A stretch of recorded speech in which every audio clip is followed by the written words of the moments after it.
comment, and subscribe for more content. Where's the notification bell? It's to the right of you. Oh. What's up, guys? It's DK Wrestler here from a Funko Popcast, and in today's video, I'm going to be ranking every My Hero Academia Funko Pop. But before that happens, make sure you press the subscribe button for more content like this video in the future, and press the little bell beside it to be notified of when that future content gets released. But anyways, guys, let's check it out. So like I said, today's video, I'm going to be ranking every My Hero Academia Funko Pop. Now, depending on when you're watching this video, of course, if this is, let's say, like 6 months to a year down the line, obviously at that point, I won't be having every My Hero Academia Funko Pop. But as of this recording, which is March 19th, 2021, there are 64 My Hero Academia Pops, including the newest one as of this recording, which is the Emerald City Comic Con 2021 shared with Funko Shop exclusive Nijiri Hado. So for this ranking, I have 5 different categories. In each of the categories are named basically worst to best in relation to the animation of My Hero Academia, starting off with the worst one being quirkless, going up to then weakness, controlling quirk, pro, and then the best being plus ultra. So without further ado, let's check out my ranking of every My Hero Academia Funko Pop. Alright, so let's kick off this ranking video with the OG Izuku Midoriya, the first ever My Hero Academia Funko Pop, which this is going to go to controlling quirk.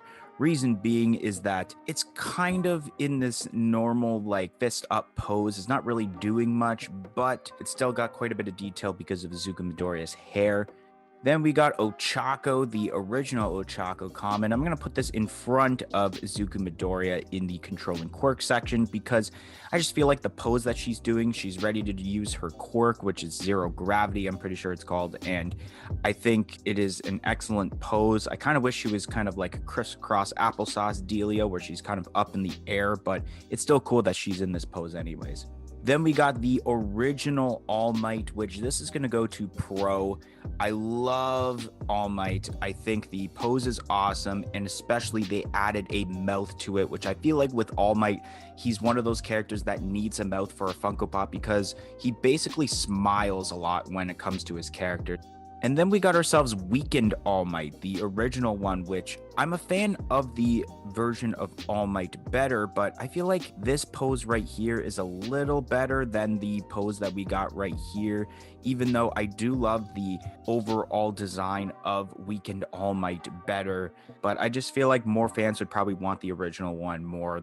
Then we got ourselves Deku Training, which is going to go right in front of Ochako. Yeah, I'm going to put it in front of Ochako just because I don't know why this isn't working. Oh, I had it. Come on. There we go. It's going into controlling quirk because I love the pose that he's doing where he's about to use his finger to kind of use his one-for-all quirk.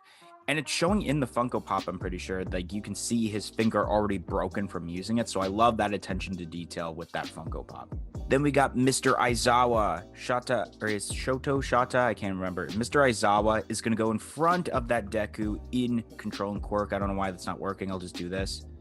Still not. There we go. I just love the pose and I love the facial expression of Mr. Aizawa. I think that's perfect because he's not really all that happy all that often, so you don't see him smiling. And I love with the eyes too, you can kind of see that he has a different expression on his face. And I love the whole like scarf that's kind of like flowing right there. So definitely in controlling quirk. Then we got Suyu right here, which I'm going to put that right in front of Mr. Aizawa. Got a lot of detail. It's got the tongue hanging out because Suyu does have those frog-like abilities, and I think it's a cool looking Funko Pop, but I just don't think it is pro in my opinion.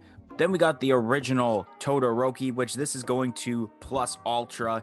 Todoroki is my favorite hero in My Hero Academia. I love him better than All Might, Deku, even his father Endeavor. I just love the idea of having one side being ice and another side being fire, and I love the backstory of Todoroki. So he definitely, in my opinion, does deserve to be in the plus ultra section.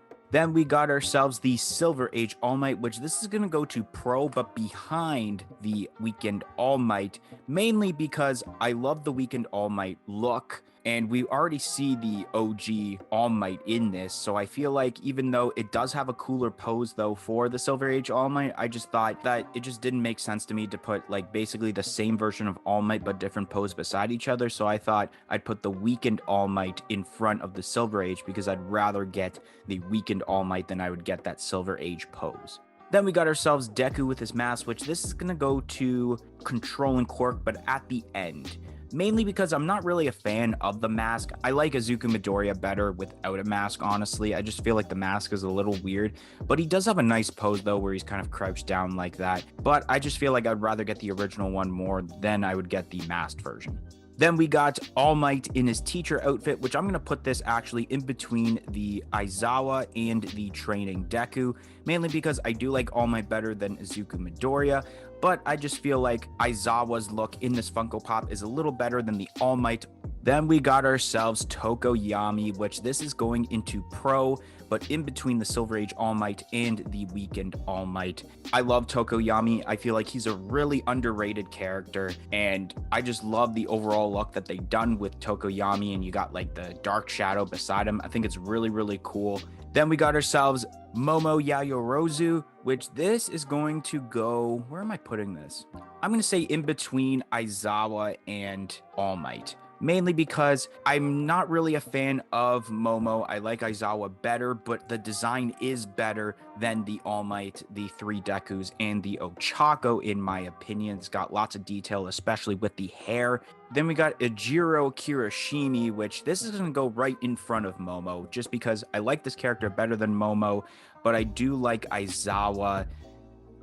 You know what, actually? I'm going to put this in front of Aizawa, but not in front of Tsuyu, because the Tsuyu pop looks really, really cool, but I do like the design of Kirishima, I forget the name already for some reason, more than Aizawa. Then we got ourselves the common All for One, which this is going to go in between Momo and All Might, mainly because you have a newer character instead of a revamp of All Might, and I feel like that Momo has a bit more detail than this All for One. Then we got ourselves Izuku Midoriya with the UA High School Pop Town, which I'm putting this right in front of Kirishima in the controlling Quirk section, mainly because of the fact that they made a UA High School. It's not because of Deku, because let's face it, we have lots of Deku Funko Pops. Then we got ourselves the 10-inch All Might, which this is going to be the first one going under Weekend. I just don't feel like it was necessary to make a 10-inch variant of the character of All Might, but of course it is a Funko thing to do where they will make a 10-inch variant of a very popular character from a certain series. Then we got Kirogiri or Kirogiri, I can't remember exactly the pronunciation, but that's going to go in between Deku and UA High School and Tsuyu. I think the overall design and how this turned out looks really, really cool. The way that they applicated the shading of purples and you got the way the eyes are and everything. I think it looks really, really nice. I wish you can kind of see more of like, I want to call it a neck brace, but it's not a neck brace that he has that kind of like sticks up more instead of just like that kind of head sculpt that they got going on for Kirogiri. Then we got ourselves Best Jeanist, which this is going into Weekend. And the main reason is because I feel like not a lot of people really care about Best Jeanist. I feel like that's one of the weirdest heroes in this series. And it is better than the 10-inch All Might because we've seen so many All Mights, but we've never seen a Best Jeanist pop. So that's why it's going in front of that 10-inch All Might. Then we got ourselves Tomoro Shigaraki, which this is going to go in between Kirogiri and Tsuyu, mainly because of the detail that's involved with this pop. You got like the 2 different hands covering the face and the top of the head, and it's just walking. But I feel like, and this is a little bit of a spoiler, that the other version that we will get to later on is better than this one, and I'll explain why later on. But for right now, this version, the common version, is going under Controlling Quirk. Then we got ourselves the newer version, the Common of Endeavor, which this is actually going to go right in front of Tsuyu, leading off of Controlling Quirk, which I don't know why that's not working. There we go. I just had to move it like that, mainly because of the detail that they used for the fire across the face. You got the fire in the one hand, and especially you're using the fire as the base of the Funko Pop, which is really, really cool. Then we got the newer version of Himiko Toga, which this is going to go right in, where is this going to go actually? I'm going to put it in between Tomoro Shigaraki and Kirojiri, mainly because I love the design of this one. I actually like it better than the AAA anime exclusive version, which once again, it's a little spoiler, which we'll get to very soon. I love the mask that's involved. It's got the syringe in one hand and the knife in the other, and that's basically how this character is with the whole quirk that she's got, where she takes a sample of the blood and then is able to transform into the character that the blood sample is from. So I think it's really cool that they added that detail with this Funko Pop.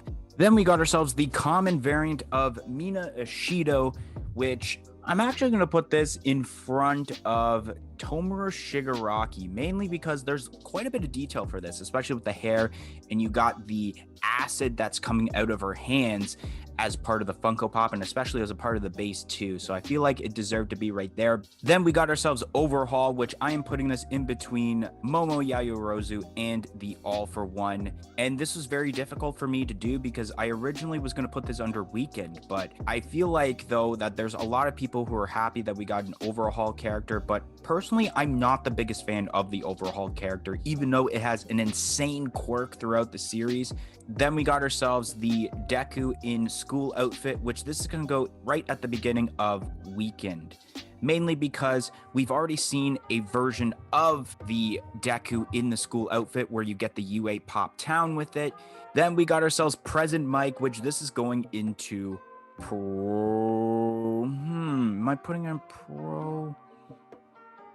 Yeah, I'm going to put it in Pro, mainly because I'm a huge fan of Present Mike, actually. I think the character is funny, and the overall design is really cool, especially the way they executed the glasses. I think it looks really, really nice, and especially the hair also. Then we got ourselves Nijiri Hado, one of the big three, and the newest pop as we are recording this, which I'm going to put it in between Suyu and Mina Ishido, mainly because it's got a ton of detail, and a lot of people were super hyped when this pop was announced, but I personally don't really know the character well, and we haven't really seen much of this character because this character has been shown throughout, I guess I would say, the ending of season 3 going into the entire season of season 4. So we haven't seen much of this character. Then we got ourselves Hero Killer Stain, which 100% this is going right at the beginning of Plus Ultra. Why is it not working? But I'll just do this.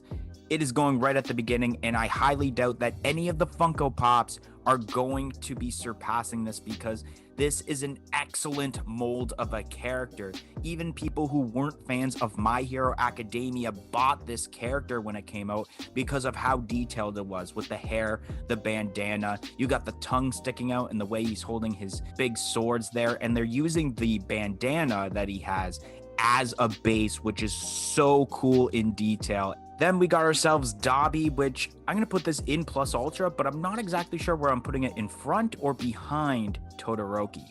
I'm going to put it behind. I know that's a little bit controversial, but that's mainly because I love Todoroki better than Dabi, of course. But the detail of Dabi is insane, and I think if I'm not mistaken, this is like one of the most expensive pops in the My Hero Academia lineup. Then we got ourselves Mr. Compress, which I'm going to put this in front of Aizawa and in between Kiroshima, mainly because I was not the biggest fan of Mr. Compress. He didn't really have much to do in the series. I know he had that one scene where he abducted Bakugo, but I just don't see this being in Pro at all, or especially Plus Ultra. Then we got ourselves Midnight. I might have to make a new category called Thick. No, I'm just kidding, but I'm gonna put this actually at Pro, right in between that All Might and the Tokoyami. Tokoyami is one of my favorites, so it's not surpassing that, but oh man, the detail is great with this Funko Pop, and like I mentioned, thick. Then we got ourselves the San Diego Comic-Con 2020 Bakugo, which this is going to Plus Ultra, and I'm actually going to put this in front of Dabi. Once again, a little controversial, but I like the character of Bakugo better than Dabi, and I honestly feel like if they would have added the mouth on Bakugo with the facial expression, I'm pretty sure it might have even surpassed Hero Killer Stain on this list. But because it doesn't have a mouth, it's still in Plus Ultra, but not right at the beginning of Plus Ultra. Then we got ourselves the Silver Age All Might Metallic variant. I think this was Barnes & Noble, and this is going to Weekend. We've already seen this variant. I don't know why it's not going. There we go. We've already seen this variant, both a common variant and a glow-in-the-dark version, which we will discuss later on in this video. And I just feel like the metallic one was a little bit pointless. Glow-in-the-dark was all right. The normal one was cool for what it was, but then you're making a metallic variant, and it's like, why? Then we got ourselves the Box Lunch glow-in-the-dark exclusive of the Weekend All Might, which this is going in the second place spot in Plus Ultra. Oof. This pop is freaking amazing. I love the detail involved with this, with the hair, the eyes, the kind of scars across the face, and he's wearing his normal outfit after he had just defeated All For One in Season 3. That's exactly where this is from, and they executed this very, very well. Then we got ourselves the EB Games / GameStop exclusive Hitoshi Shinzo. I'm actually going to put this like right here in Controlling Quirk, mainly because you don't really get to see much of Hitoshi Shinzo, and I wasn't really the biggest fan of him as it is. The only thing cool is that he had that brainwashing quirk, but that was about it. Then we got the metallic variant of Mina Ishido, which I'm actually going to put this in front of the common one, mainly because I feel like the colors are brought out a bit more for the metallic variant. Like the pink of her hair is more darker, which is really, really nice. Then we got the OG Bakugo, which this is going into Controlling Quirk, but it's going to go... I'm going to put this, I'm going to say in front of Aizawa. It's going to go in front of Aizawa and in between Compress, mainly because I love that SDCC version way better. It's got a base, it's got the mask on. And with this one, it's kind of plain, especially because this was at a time when Funko didn't really, well, they put detail, but they didn't put as much detail as they do now in Funko Pops, especially with the My Hero Academia lineup. So I feel like it should stay in Controlling Quirk where it is.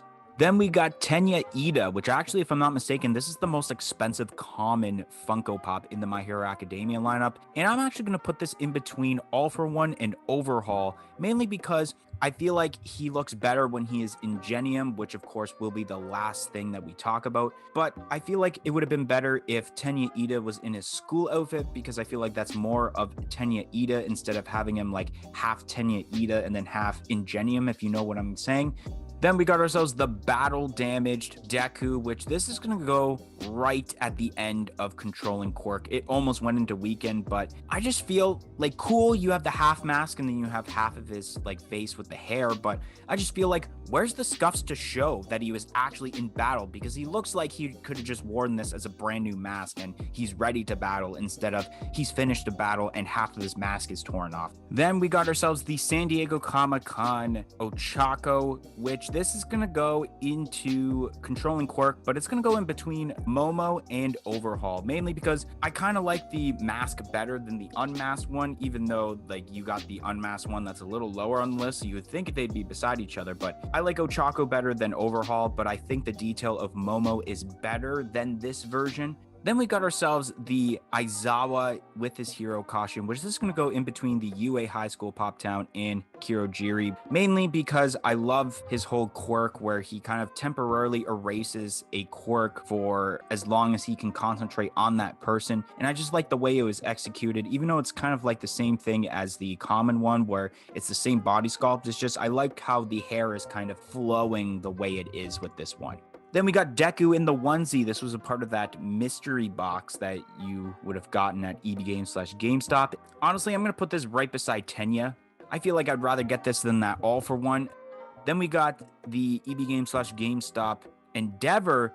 I'm going to put this right in between Bakugo and Mr. Compress, mainly because the common one that they made for the newer sets looks way better than this one. This one's just standing there with his arms crossed, and I feel like, I mean, at the time it was cool because this was the first Endeavor pop, but now that you see the newer versions of Endeavor, those are way better than this one, which is why it's kind of in that middle so far of Controlling Quirk. Then we got the Silver Chrome All Might, which I think this is a no-brainer. Quirkless. No one cares about a Chrome pop, and I'm just going to mention this now. This will most likely be the only pop featured in the Quirkless section. The only thing cool about this pop is that it has a Wicked box. Then we have the glow-in-the-dark Todoroki. I'm going to put this right at that second place spot of Controlling Quirk. I do like the Endeavor better than this one, even though I have the common one higher, but that's mainly it, is the fact that like it's a glow-in-the-dark variant. Then we got ourselves the metallic variant of Todoroki. I'm putting this in front of Mr. Compress. It is the least favorite of mine out of these, just because even though I do like the way the hair looks, that's basically it. There's not really much of a difference between the other two Todoroki pops. Then we got Deku from like season 3, I believe, with like the new knee braces, which I'm going to put in front of Bakugo, mainly because I do like the detail of Endeavor better, but I do feel like this may be one of the best single Deku pops. I know that the other Deku with the school is higher, but that's mainly because it has the school, and that's what's bringing it up. Then we got the Galactic Toys Tomura Shigaraki. Like I mentioned, this is going into Pro. I love the detail, and the fact that I like it better than the other version is because he's got his hand out, because that's basically a part of his quirk. The moment he touches something, it just disintegrates, and I think it's amazing that they did detail like that. Then we got ourselves the Entertainment Earth exclusive full cowling Deku, and this is actually going to go right in front of Tokoyami, honestly. I know I like Tokoyami better than Deku, actually, but the fact that they made this glow in the dark and he's in full cowling mode is really, really cool.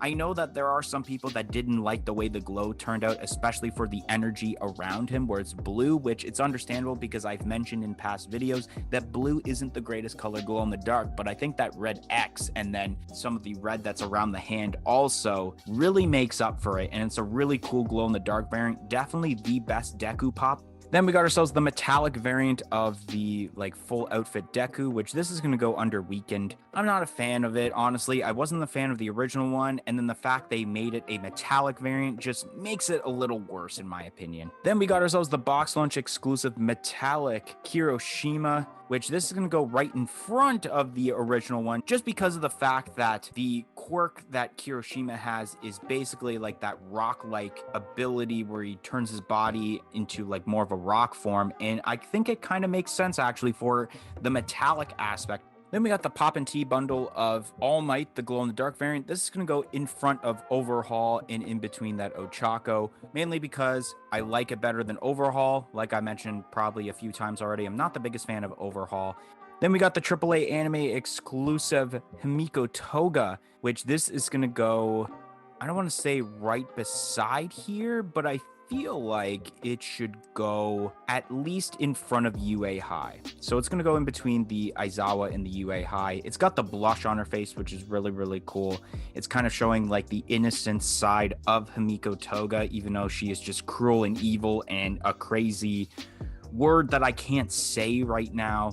Then we got Mirio Togata, which this was a Chalice Collectibles exclusive. This is actually going to be kind of a little low on my list. It actually might go in front of Tenya Ida, mainly because I feel like Togata should be in his hero outfit more than the school attire. I mean, the school attire is pretty cool, and I like the way the hair looks, and especially like kind of like the Pac-Man-like eyes, but I don't know. I actually, for once, like the Overhaul actually better than a certain characters. Then we got ourselves Mount Lady, which this is actually going to go right in front of Nijiri Hado, mainly because of the accuracy of detail as terms to the height. They made this a 6-inch variant because one of the quirks of Mount Lady, of course, is that she grows in size and becomes this huge giant person. So it's really cool that they paid attention to detail in that way, and the detail of her outfit is really, really cool, although there is a bit more detail with Nijiri Hado.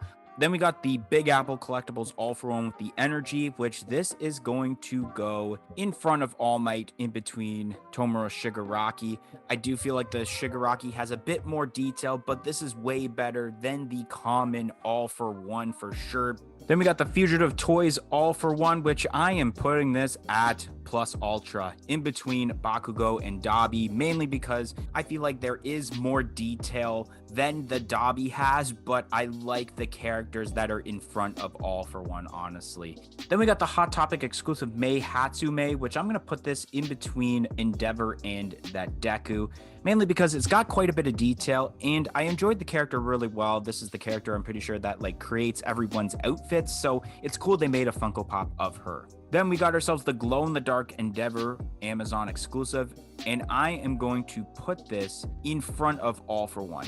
mainly because I have seen photos of the Endeavor glow-in-the-dark. People have just been getting this as I'm recording this, and the glow-in-the-dark looks insane on this pop, the way that the orange and the yellow and the red mixed together so nicely. Then we got ourselves the Funimation exclusive masked variant of Ochako, which I'm going to put this in front of the common Rashido. Mainly because I like the character of Ochako, and I think the design compared to the original one is better. Then we got the unmasked variant of Ochako, the chase variant, which this is going to go in front of Kirogiri, mainly because I like the detail and the character better than Kirogiri or Kirogiri, however you pronounce it. Then we got the glow-in-the-dark Funimation exclusive All Might. This is going to go at the end of weekend, mainly because it's already bad enough we have a 10-inch variant of All Might, but the fact that we have a glow-in-the-dark version, it's like not really necessary. Then we got ourselves the metallic Tokoyami that comes in a Pop and Tea bundle. This is going to go in front of that Chase Ochako. I like the character Tokoyami more than most characters, and because it's a part of a Pop and Tea bundle that looks great. And then last but not least, we have Tenya Ida, or in this case it's Ingenium, which was also a Pop and Tea bundle. And this is going to go right in... Where am I going to put this? This is a difficult decision. I'm actually going to put it right in front of this Himiko Toga, right there in Controlling Quirk. I like the character of Aizawa better. I like his overall sculpt better. And I think the t-shirt and the box is okay, but the pop is pretty cool and it's better than that other Tenya Ida. Anyways, guys, that's going to be the end of today's video. If you enjoyed today's video, make sure you smash that like button. Comment in the comment section below and let me know, do you agree or disagree with my list? And if you disagree, which pop should be where on this ranking list? And like I said earlier, press the subscribe button for more content like this video in the future, and press the little bell beside it to be notified of when that future content gets released. But anyways, guys, thank you for watching today's video and hope to see you guys next time. 1, 2, 3, I'm out of here. Follow us on all of our social media platforms on Facebook, Twitter, and Instagram at A Funko Popcast. If you want to check out some of our other content that's featured on our channel, you can click either the playlist that's on your screen right now featuring previous episodes of our weekly podcast, A Funko Popcast, or we have suggested a video for you guys in relation to today's video.